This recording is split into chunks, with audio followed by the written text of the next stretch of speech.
सबके खिलाफ जाकर अनिरुद्ध लेगा झनक के लिए सबसे बड़ा फैसला। शो में आएगा हाई वोल्टेज वाला ड्रामा। जी हाँ दोस्तों, हम बात कर रहे हैं स्टार प्लस के शो झनक की। तो दोस्तों आगे बढ़ने से पहले अगर आप इस चैनल पर नए हैं तो इसे सब्सक्राइब कर दीजिए, साथ ही बेल आइकन दबाना ना भूलें। वीडियो अच्छा लगे तो इसे लाइक जरूर कीजिएगा। चलिए आगे बढ़ते हैं दोस्तों। जैसे कि झनक के अपकमिंग अपडेट्स बताने वाले हैं, चलिए बिना देरी शुरू करते हैं दोस्तों सबके खिलाफ जाकर अनिरुद्ध लेगा झनक के लिए सबसे बड़ा फैसला। शो में आएगा हाई वोल्टेज वाला ड्रामा और तगड़ा ट्विस्ट। आपने अक्सर देखा है कि अनिरुद्ध हमेशा झनक का साथ देता है। हाँ, इस बार भी अर्शी के खिलाफ जाकर और सबके खिलाफ खड़े होकर वो झनक का साथ दे रहा है। अब यहाँ पर सृष्टि जिस तरह से बदल गई है, जिस तरह से चीज़ें कर रही हैं और पूरे गेम को पलट रही हैं, उससे अनिरुद्ध और पूरी फैमिली को बातें खटक रही हैं। वे सोच रहे हैं कि सृष्टि इतनी बदल कैसे गई और कहीं सृष्टि कोई नया चाल तो नहीं चल रही है। अब अनिरुद्ध इस बार झनक को पूरा बचाने का नज़र आएगा, क्योंकि जब पूरी फैमिली खड़ी है अनिरुद्ध झनक के साथ खड़ा है, ऐसा लग रहा है कि झनक और अनिरुद्ध फिर के करीब आते नजर आएंगे। अर्शी के खिलाफ जाकर अनिरुद्ध ने झनक को अपना सपोर्ट किया और अर्शी को सुनाया कि तुम्हारी वजह से मैं झनक के पास नहीं गया, मैंने झनक का साथ नहीं दिया और आज तुम्हारी वजह से झनक इतनी बड़ी मुसीबत में फंसने वाली थी, रेड लाइट एरिया में फंसने वाली थी। झनक समझ चुकी है कि अनिरुद्ध उसका साथ दे रहा है, लेकिन झनक अब अनिरुद्ध का साथ नहीं लेना चाहती। अनिरुद्ध ने यह भी बोल दिया कि वह झनक का खर्चा उठाने के लिए तैयार है, लेकिन अब शो में आगामी ट्रैक में जिस तरह से सृष्टि इतनी सारी चीज़ें कर रही हैं, क्या अनिरुद्ध को शक होगा? क्या अनिरुद्ध इतनी आसानी से सृष्टि के साथ झनक को जाने देगा? क्योंकि नहीं तो सृष्टि बदला हुआ स्वरूप अनिरुद्ध को हजम नहीं हो रहा है। अनिरुद्ध अच्छे से जानता है कि सृष्टि ने क्या क्या किया है। उसने उसकी माँ की सच्चाई छुपाई और झनक को मारने की कोशिश की।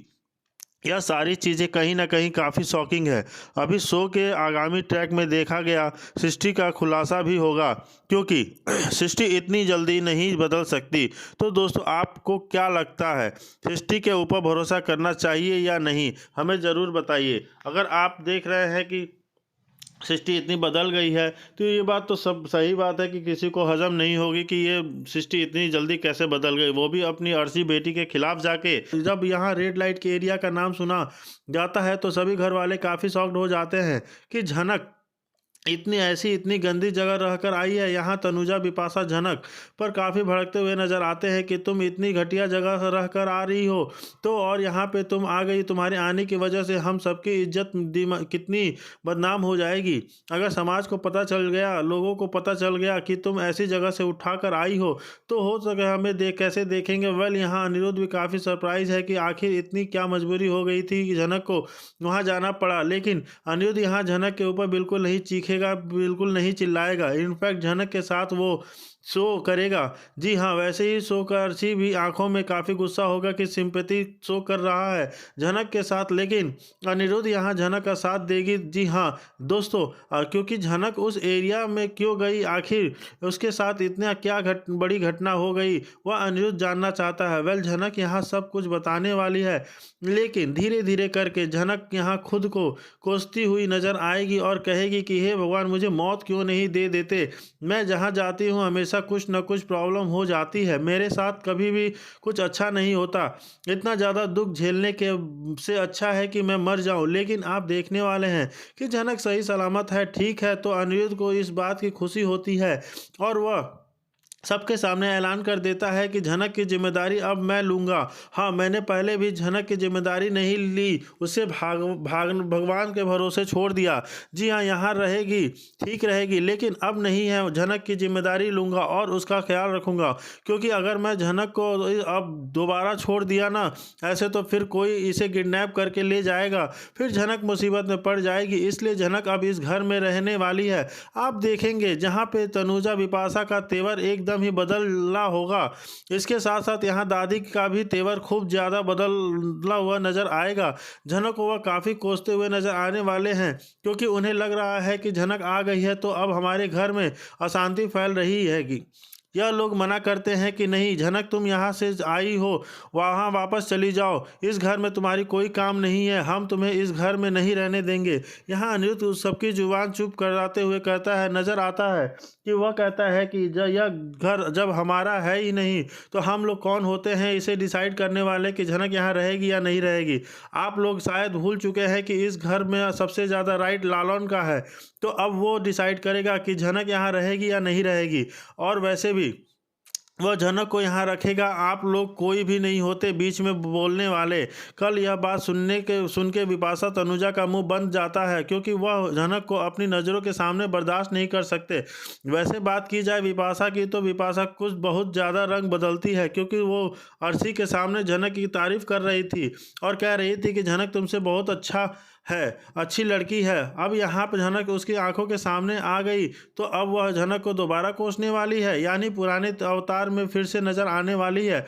पर आप देखेंगे इतने सारे लोग झनक के पीछे पड़ जा रहे हैं, सिवाय अनिरुद्ध के और एक दो लोग छोड़कर, तो उसमें कोई भी ज़्यादा सरप्राइज़ वाली बात नहीं है। लेकिन जो सबसे ज़्यादा सरप्राइजिंग वाली बात है वह है सृष्टि मुखर्जी का। जी हाँ दोस्तों, वही सृष्टि मुखर्जी जो झनक को मारना चाहती थी।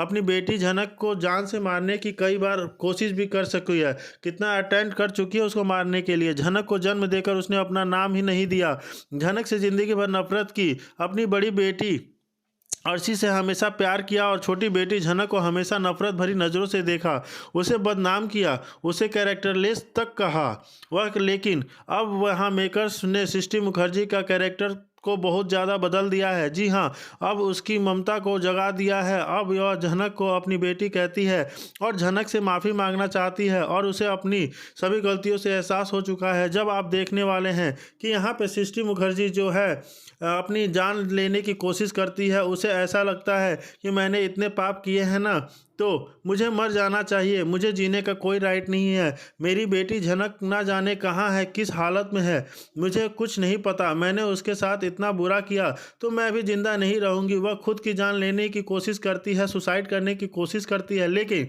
उसके पति विनायक उसे बचा लेते हैं। जी हाँ, विनायक यहाँ इंटरप्ट करते हैं और सृष्टि कहती है कि तुम्हारा कोई हक नहीं बनता अपनी जान लेने का, तुम इस तरीके से अपनी ज़िंदगी का साथ नहीं कर सकती हो। पर झनक की बात तो बस भगवान से यही दुआ करो कि वह जहाँ भी हो ठीक हो। फिर आप देखने वाले हैं क्योंकि यहाँ बोस हाउस में मेलो ड्रामा तो चलता ही रहता है। झनक आ चुकी है तो इस बात की खबर जो है सृष्टि मुखर्जी को लग जाती है। जब उसे यहाँ पता चलता है कि उसकी बेटी झनक लौट आई है तो उसकी ममता जाग जाती है और वह भागकर अपनी बेटी के पास जाना चाहती है। जी हाँ, वह अपनी बेटी के पास जाना चाहती है, उसे गले लगाना चाहती है और वहाँ लगाती चाहती है, उसे खूब प्यार देना चाहती है और माफ़ी मांगना चाहती है अपनी सभी गुनाहों की। दोस्तों, यहाँ सृष्टि मुखर्जी का अवतार तो बिल्कुल ही बदल चुका है। इतनी ज़्यादा ममता वो लुटा रही है झनक के ऊपर, जिसे देखकर झनक काफ़ी शौक हो जाती है कि आखिर इन्हें क्या हो गया। यह तो मुझे फूटी आँख नहीं देखना चाहती थी, हमेशा अर्शी अर्शी अर्शी का गुणगान करती रहती थी, अब इन्हें मुझ पर प्यार आ रहा है। जी हाँ, यहाँ आप देखने वाले हैं कि वह अर्शी को डांटेगी, उसे फटकारेगी और झनक से प्यार लुटाएगी। और जिसे देख झनक अर्शी जो है वो जेलस फील करने वाली है। मेरी माँ जो अचानक क्या हो गया मेरी आंखों के सामने, यह मुझे जेलस फील करा रही हैं, झनक पे इतना प्यार लुटा रही हैं। इनफैक्ट आप देखने वाले हैं जब झनक एंटर करती है बोस हाउस में तो सब लोग झनक को यहाँ रहने से मना कर देते हैं, उसे भगाने की कोशिश करते हैं। यहाँ पे जो अर्शी उसे कहती है कि अपनी माँ के घर चली जाओ ना, अब इन्हें याद आ गया है कि तुम अब उनकी बेटी हो, वह तुमसे बहुत प्यार करती हैं, तुम्हें अपने पास रखना चाहती हैं। जो भी ममता उन्हें तुम्हारे लिए छिपाई थी ना, वो अब दिखवाना चाहती हैं, तो वह घर तुम्हारे लिए बहुत अच्छा होगा। वैसे भी अब मैं उनसे कोई बात नहीं करती, उन्हें कोई कॉल नहीं करती, उनसे कोई कनेक्शन नहीं रखना चाहती हूँ। तो तुम लौट आई हो तो तुम चली जाओ अपनी माँ के पास। वेल, यहाँ देखा जाए तो झनक बिल्कुल भी सृष्टि मुखर्जी के पास नहीं जाना चाहेगी, क्योंकि उन्हें देखकर हमेशा उसे याद आता है कि यही वह औरत है जिसकी वजह से मेरी ज़िंदगी तबाह हुई है। मेरी उर्वशी माँ पर मर गई, मेरे पापा को इन्होंने मरवा दिया और मेरी ज़िंदगी को तबाह कर दिया, जिसकी वजह से इनकी वजह से और मैं इनके साथ रहूँगी, अगर यह चीज़ का रियलाइजेशन इन्हें सही समय पर हो जाता तो शायद इतनी ज़िंदगियाँ बर्बाद ना होती। तो क्या आप पे यहाँ पे आंसू बहाते हुए सृष्टि मुखर्जी को माफ़ कर पाएगी झनक? क्या यहाँ पे वह जाएगी उनके पास घर? क्योंकि सृष्टि तो इस बार झनक को अपने घर लेकर जाना चाहती है, उसे अच्छे से रखना चाहती है, उसके साथ टाइम बिताना चाहती है। पर यह तो फुल ऑन झनक का डिसीजन होगा कि वह जाना चाहेगी या नहीं जाना चाहती। दोस्तों यहाँ पे अभी खूब दिखाया जाएगा कि सृष्टि मुखर्जी को इस वह काफ़ी पछतावा कर रही होगी, लेकिन यहाँ पे जो झनक जो है बोस हाउस में ही रहने वाली है, क्योंकि इधर जो अभी मीनू और छोटाओं की शादी को दिखाया जाएगा और शादी का ट्रैक भी अभी आने वाला है। तो इन सारे फंक्शंस में झनक इन्वॉल्व होगी और खूब सारे तमाशे ड्रामे क्रिएट ट्विस्ट करे दिखाए जाएंगे, क्योंकि यहाँ पे अर्शी मुखर्जी प्रेग्नेंट तो है, यहाँ पे वह अपने बच्चे के ऊपर झनक का बरसाया बर्दाश्त नहीं करना चाहती है, इसलिए वह बार बार ऐसे ऐसे षड्यंत्र रचने की कोशिश करेगी, जाल चलने की कोशिश करेगी कि झनक किसी भी तरीके से यहाँ से घर से निकल जाए। वेल झनक का कितना ज़्यादा मुश्किल करने वाली है जीना, यह काफ़ी देखना इंटरेस्टिंग होगा। लेकिन फिलहाल दोस्तों इस बारे में हम आपकी क्या राय है, आप